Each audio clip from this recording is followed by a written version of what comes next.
अंजना की बच्ची कह रही है कि YouTube टीचर्स को 2 कौड़ी का ज्ञान नहीं होता। YouTube वाले स्टार टीचर, YouTube वाले स्टार टीचर जानना ना कौड़ी, कभी ब्लैक बोर्ड लेकर कुछ एक्सप्लेनर बनाते हैं। मैं अपनी बात करूं तो 5 बार सरकारी नौकरी निकाल के YouTube पे फ्री पढ़ाने निकले थे, और आज भी अभिनय मैथ्स ऐप खोल के देख लीजिएगा, किसी कोर्स का कोई प्राइस नहीं है। देख लीजिएगा खोल के, हमने शिक्षा को फ्री बनाया, और तमाम ऐसे शिक्षक थे जिन्होंने शिक्षा को अफोर्डेबल बनाया। कोचिंग किस दौर में नहीं थी? किस दौर में कोचिंग नहीं थी? बताओ मुझे। मैं एक सवाल तुमसे पूछना चाहता हूं अंजना, आप कहने लायक आप हो नहीं, कि अगर YouTube टीचर्स को कुछ नहीं आता तो जो लाखों बच्चे JEE NEET, SSC, bank, railway, UPSC, JEE NEET और अन्य परीक्षाएं निकाल रहे हैं, उन्हें पढ़ा कौन रहा है? चाचा तुम्हारे हैं? हम ही लोग ना उनको दिशा दे रहे हैं। हम जैसे लोग जहां एक हफ्ते में 5 से 10 लाख लोगों के सवालों के जवाब देते हैं, तुमने हमें 2 कौड़ी का बता दिया। और जो वर्षों से तुम प्राइम टाइम के नाम पे देश की समस्याओं पे बहस करके नफरत फैला रही हो, उसका क्या? कभी पूछा तुमने बेरोजगारी पे सवाल? कभी उठाई तुमने 2020 में आई शिक्षक नीति अब तक क्यों अप्लाई नहीं हुई? पूछा जाके शिक्षा मंत्री से? हुई तुम्हारी हिम्मत? पेपर लीक पे इतनी बहस हो गई, पिछले 1 महीने में जमीन पे क्या बदला?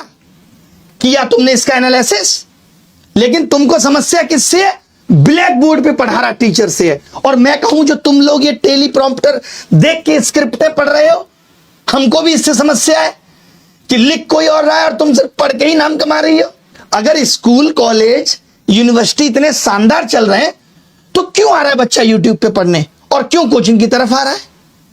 शौक से कोचिंग ज्वाइन कर रहा है बच्चा, उसे पता है कि ये व्यवस्था उसे मजबूर कर रही है। स्कूलों में नहीं पढ़ाया जा रहा, स्कूल बंद हो रहे हैं, स्कूलों में एक शिक्षक है, महिलाओं के लिए टॉयलेट नहीं है स्कूलों में, क्योंकि हमारे देश के नेता प्राइवेट स्कूलों का उद्घाटन करने में बिजी हैं। वो प्राइवेट एजुकेशन को प्रमोट कर रहे हैं, क्योंकि वहां से पार्टी को चंदा मिलेगा। उठाया तुमने इन सब पे सवाल? तुमने तो सबको कह दिया, नाम लेके कुछ एक को कह देती जो लोग सच में धंधा कर रहे हैं। तुमने तो सब मेहनती शिक्षक, करोड़ों छात्र, सबका अपमान कर दिया। कोरोना में स्कूल बंद थे, किसने संभाली शिक्षा व्यवस्था? तमाम टीचर आए उस टाइम यूट्यूब पे, जिन्होंने लोगों की जिंदगी बदल के रख दी। तब करोड़ों बच्चों को शिक्षा तुम पहुंचा रही थी। कुछ भी आके बोल देना है, मजाक चल रहा है, माफी मांग लेना। नौजवान को रोजगार का अवसर मिले, क्या 21वीं सदी के हिंदुस्तान इतना नहीं मांग सकता? क्या पेपर लीक माफिया से बचाने के लिए कांग्रेस को हटाना ही होगा। और बस हटा दिया हमने। यही तो बातें थी 2014 की, जिन पे हम भावुक होकर यकीन कर बैठे थे कि पेपर लीक उद्योग चल रहा है। हमें क्या पता था कि ये पेपर लीक उद्योग दिन दुगनी रात चौगुनी तरक्की करेगा। जहां पहले गिने चुने एग्जाम लीक होते थे, इस दौर में हर एग्जाम लीक होगा।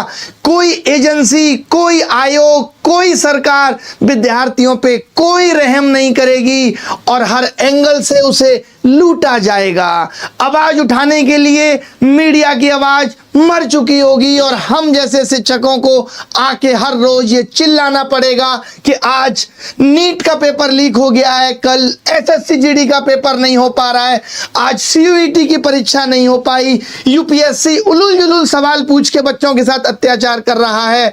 यही दौर तो है, इसी दौर का तो इंतजार था। इन्हीं बातों में तो हम आए थे कि प्रधानमंत्री उस दौर में महंगाई का मां नहीं बोल रहा था।